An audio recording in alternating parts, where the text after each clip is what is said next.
ये आवाज़ें, जिंदगी कितनी अधूरी है इन आवाज़ों के बिना। आज हम जो भी देखते हैं, सुनते हैं, समझते हैं, सब कुछ इन आवाज़ों की वजह से ही तो है। अगर ये आवाज़ें ना होती तो क्या होता?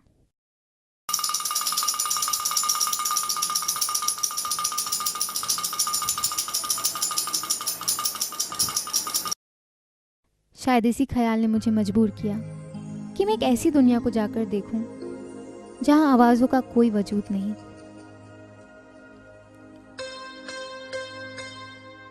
साइन लैंग्वेज से बच्चा शायद कुछ भी पढ़ सकता है, लिख सकता है, कुछ भी उचाया जा सकता है, मगर जो सच्ची बात है वो कभी बोल नहीं सकता। यहाँ आकर एक सवाल मेरे मन में उठा कि क्या कोई अपनी सारी जिंदगी सिर्फ इशारों के सहारे गुजार सकता है? कोई भी चीज जब नेचर के पास होती है, नेचुरल होती है, उसकी लाइफ और उसकी पोटेंशियलिटी सही होती है। मैं साइन लैंग्वेज के अगेंस्ट नहीं हूं, ना मैं डेफ एजुकेशन के अगेंस्ट हूं, बट अगर हम किसी बच्चे को उस दलदल से निकाल सकते हैं तो हमको उस बच्चे को उस दलदल से निकाल लेना चाहिए।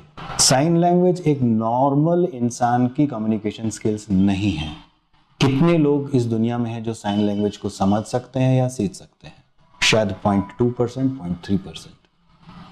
आप इन बच्चों को उस करोड़ों की जनता के बीच में कैसे इंटीग्रेट कर सकते हैं? अगर वो या तो आप सभी को साइन लैंग्वेज सिखाएं या इनको बोलना सिखाएं। तो शायद बोलना सिखाना अब संभव है और सुनना सिखाना अब संभव है एक अच्छे इम्प्लांट के बाद। और हमारे पास तो अब ढेरों बच्चे हैं जो आपसे खुद मिल सकते हैं, खुद बोल सकते हैं। और ये सुनकर मैं निकल पड़ी उन बच्चों से मिलने जहां मेरे सवालों के जवाब मेरा इंतजार कर रहे थे। हुसैन जब हमारे पास आया, हम बहुत खुश हुए हुसैन को हमारे पास आता देख के, क्योंकि इस कड़ी में 84-85 इम्प्लांट की कड़ी में हुसैन हमारा सबसे छोटा इम्प्लांट ही है। तो हमें बड़ा अच्छा लगा कि in spite of coming from a very socio economically poor background, parents के अंदर वो ध्यान था कि बच्चों को हम कुछ जिंदगी दे पाए।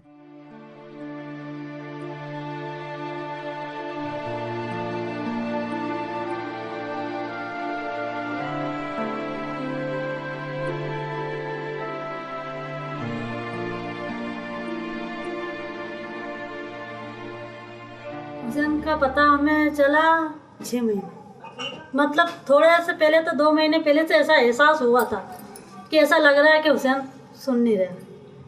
फिर कुछ बढ़ते बढ़ते पूरा अच्छी तरीके से ऐसा लगा कि ये बच्चा सुनता नहीं।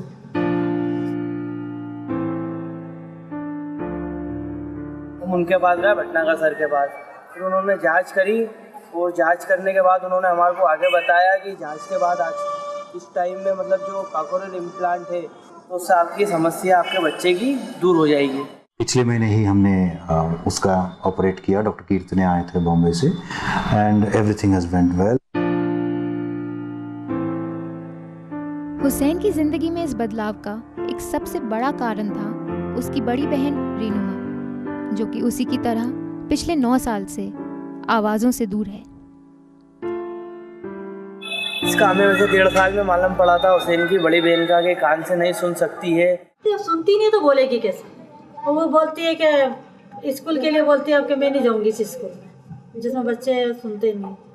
अब मेरे को ऐसे स्कूल में डालो कि जो मैं बोल सकूं। और जो हुसैन का कराया ऑपरेशन मेरा भी करवा। हुसैन के पिताजी पुराने वारदान का काम करते हैं और इतनी उनकी वो नहीं है कि जो बच्चे का ऑपरेशन करा सके। इसलिए हमने किसी से मदद मांगी, सर गवर्नमेंट से मांगी, इधर उधर से करके पैसा बहुत लगा था, इधर उधर से करके बच्चे का ऑपरेशन। साहब ने हमारे से बोला कि जब हम तुम्हारा साथ हैं तो घबराने की कोई जरूरत नहीं।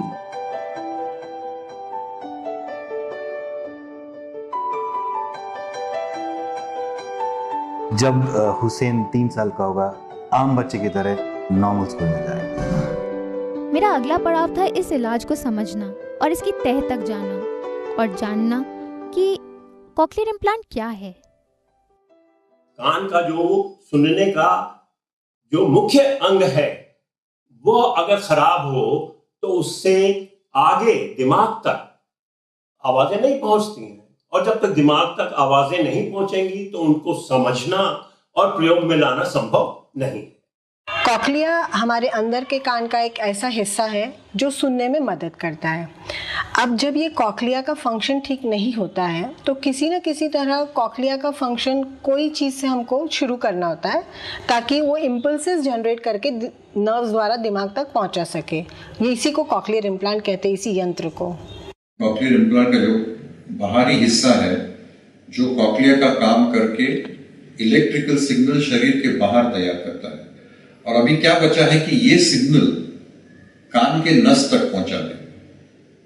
यहां से एक ट्रांसमीटर कॉइल जो होती है वो ये सिग्नल अंदर भेज के कान के नस तक पहुंचाती है। तो आप कॉक्लियर इम्प्लांट में पेशेंट के कान का इस्तेमाल नहीं करते, मशीन ही काम बाहर करता है और सीधा वो सिग्नल कान के नस को जाता है। तो भले कान में कितनी भी खराबी हो कोई प्रॉब्लम नहीं आता।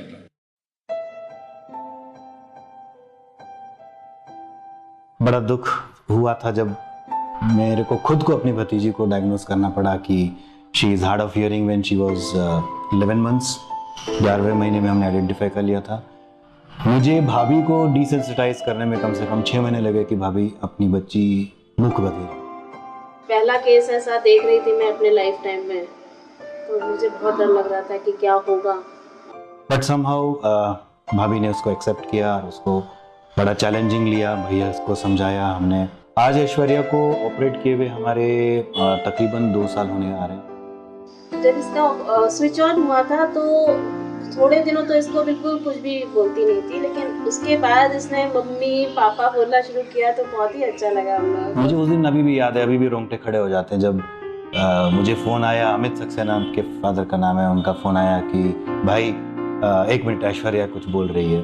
और जब मैंने फ़ोन सुना और वहाँ से आवाज़ आई ताऊजी कोलावेरी कोलावेरी कोलावेरी डी, जो खुशी मुझे मिली, जो आनंद मुझे मिला, शायद मज़ा आ गया। And that was an experience of my life. मुझे लगा कि मैंने कुछ किया है इस बच्चे की जिंदगी। अभी ऐश्वर्या की उम्र 4.5 साल की है और ऑपरेशन के बाद तो ड्रास्टिक चेंज आया है इसके लाइफ में। इससे पहले तो इसका बिल्कुल साइलेंट था, बिल्कुल कुछ भी रिस्पॉन्स नहीं था। हम पीछे ऐश्वर्या ऐश्वर्या कहते रह जाते थे, वो मुड़ के भी नहीं देखती थी। और अब हम कभी कभी बोलना पड़ता है ऐश्वर्या चुप हो जाओ थोड़ा सा। सक्सेस रेट जो है वो काफी चीजों पे डिपेंड करता है। ऐसे नहीं कि इम्प्लांट डाल दिया पेशेंट बोलने लगा। ये इम्प्लांट डालने के बाद जो ऑडियोलॉजिस्ट मैपिंग या सेटिंग करते हैं इसका, ये बहुत अहम रखता है। और जो डेफ टीचर्स होते हैं जो बच्चों को पढ़ाते हैं, उनका काम मैं कहूँगा 90%। बिल्कुल, स्पीच थेरेपी तो बहुत ज़रूरी है।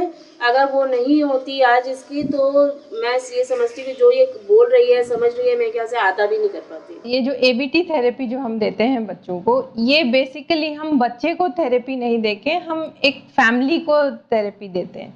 जिन बच्चों के पेरेंट फादर के पास उतना टाइम नहीं है, वो उतने बच्चों से अपने इंटरेक्ट नहीं कर पाते हैं, उनमें वो चेंजेस थोड़े रेस्ट्रिक्टेड होते हैं। जबकि फादर जब बच्चे के साथ इन्वॉल्व होता है तो बच्चे में बहुत अच्छे चेंजेस आते हैं। 4 5 रोनिका एक बहुत ही bubbly happy go lucky girl है और हम बड़े खुश होते हैं उसको देख के, क्योंकि वो शायद ये हैप्पी गो लकी गर्ल शायद कभी नहीं बन पाती अगर उसको इम्प्लांट नहीं हुआ होता। 2 साल 2 महीने 2 दिन की थी जब उसका हमने कॉक्लियर इम्प्लांट किया था। रोनिका मतलब मेरी लाइफ है। उसका फ्यूचर को देखते हुए सबसे मेन था कि कैसे भी हो ये काम करना ज़रूरी है, क्योंकि हम उसको जो आज गिफ्ट दे रहे वो उसके लिए सबसे ज़्यादा कीमती है। जो इम्प्लांट लगा है वो एक उसका एक शरीर का एक अंग है। इसको अब हम सोचते नहीं है कि ये कुछ नॉर्मल बच्चों से कुछ अलग है। हाँ, थोड़ी सी पीछे ज़रूर है। उसका रीज़न है कि एक नॉर्मल बच्चा पेट में रहते हुए 6 महीने की उससे सुनता है और इसने सुनना स्टार्ट किया 2 साल की उम्र में। आज वो शिशु कुंज इंटरनेशनल स्कूल जाती है, सभी बच्चों के साथ खेलती है, डाइनिंग स्पेस पे जाती है, सभी के साथ बैठ के खाती है, शिशु कुंज के प्रोग्राम्स में डांस भी करती है, स्टेज के ऊपर गाना भी गाती है। डांस का उसको बहुत शौक है। मोनिका में एक स्पेशल स्किल है डांस की, और इनफैक्ट उसको आगे रखा गया not for because she had a problem with her और सम इम्पेयरमेंट, क्योंकि उसने वो चीज़ इजीली पिकअप कर ली। और अगर आप उसको देखेंगे आप खुद जानेंगे कितना वो ब्यूटीफुली परफॉर्म कर रही है। आपको पता है वो बहुत नॉटी भी है। जो सपोर्ट स्कूल उसको आज दे रहा है उसको हम आपको बता नहीं सकते। हमने सोचा ही नहीं है कि वो अलग बच्चा है, सोच यही लेके चले हैं कि वो भी एक नॉर्मल बच्चा है। तो उस सोच ने ही हमको दिशा दी कि हम उसको मेन स्ट्रीम में ला सकें। Is a school we are a society in a smallest form you can say. और अगर हमने इतना इजीली एक्सेप्ट किया है उसको, then I am sure the entire world should accept such kind of children. That implant helped her to learn more in a better way. अच्छा लगता है कि हाँ, हम बच्चे के अंदर वो परिवर्तन ला सके जो हम एक नॉर्मल बच्चे के साथ उम्मीद करते हैं। मुझे खुशी है इस बात की कि कम से कम रोनिका एक नॉर्मल स्कूल जा पाई। पर उन बच्चों का क्या जो आज भी खामोश हैं? जो डेफ एंड डम बच्चे होते हैं, जो सुनाई या बोल नहीं पाते हैं, सबसे बड़ी तकलीफ उन बच्चों के लिए आती है एजुकेशन की। सामान्य हेयरिंग एड के साथ हम वो सारा काम नहीं कर सकते जो कि कॉक्लियर इम्प्लांट के साथ बच्चे को हो सकता है। कॉक्लियर इम्प्लांट के बाद जो थेरेपी वर्कआउट होता है उसमें बच्चा सीधे सामान्य स्कूल जाके पढ़ सकता है। लेकिन जो बच्चे हमारे पास आते हैं जो ग्रुप हियरिंग एड या इंडिविजुअल हियरिंग एड लगा के शिक्षा ग्रहण करते हैं, वो बच्चे पढ़ते, हम पढ़ाते हुए एफर्ट उतना ही करते हैं, उतने ही उनके साथ प्रयास करते हैं सिखाने का हर चीज़ का, लेकिन जो अंतर रह जाता है वो काफ़ी बड़ा अंतर होता है। ये बच्चे नॉर्मल है, माइंड नॉर्मल, बॉडी नॉर्मल। आप और मैं जो कुछ भी करना चाहे ये बच्चे कर सकते हैं, सिर्फ उनको सुनने की क्षमता चाहिए। अब मैं अपने आखिरी मेहमान से मिली जिसने मुझे मेरे सारे सवालों के जवाब दे ही दिए।